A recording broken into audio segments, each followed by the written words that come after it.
From the record of proceedings before the committee, the information that was given to the committee by the first respondent related to the appointment of Mr. Qureshi, it did not touch on or have any bearings on the merits of this petition or any other matter involving the petitioner.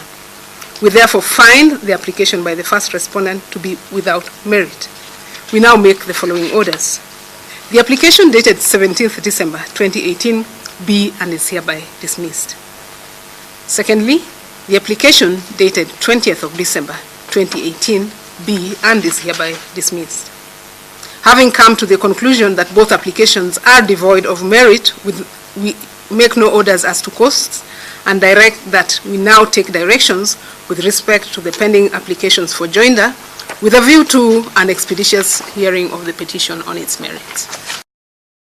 And in this letter of the Attorney General himself is saying Professor Counsel Qureshi, QC, is required to maintain a valid practicing certificate for the duration of the retainer. We have not been shown a valid practicing certificate.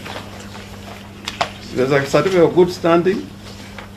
There's a practicing certificate. Yeah, to practice in our jurisdiction. When we are talking about a practicing certificate, it's not a certificate from another country. It's a practicing certificate for purposes of our courts.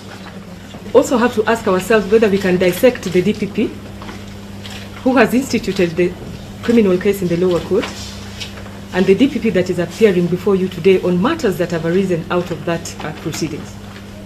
My Lord, the papers that have been presented to you, there is a flaw in them. You cannot act on them, and the learned professor cannot appear in court on the strength of those papers.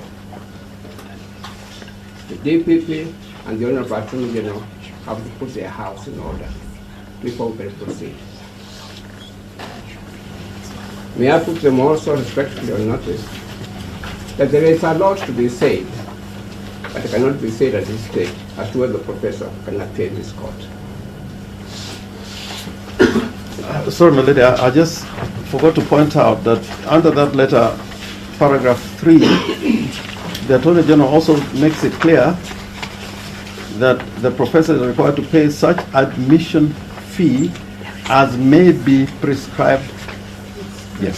That is now going into the details. Yes. The first issue we must sort out is whether, one, whether this is a preliminary objection, and two, if it is a preliminary objection, then should need to take a formal direction. We are much and three, whether then, if that what you propose that the matter proceeds without Professor Qureshi taking part today, and that the AG clears the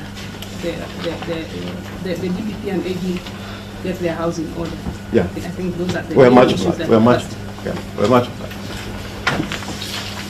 My Ladyship, to make it easier, let me put it on record that the Honorable DPP has a right to be represented by a counsel by his choice, and in this case he has appointed Professor Qureshi, who is leading us, and therefore in giving directions we will not be ready to proceed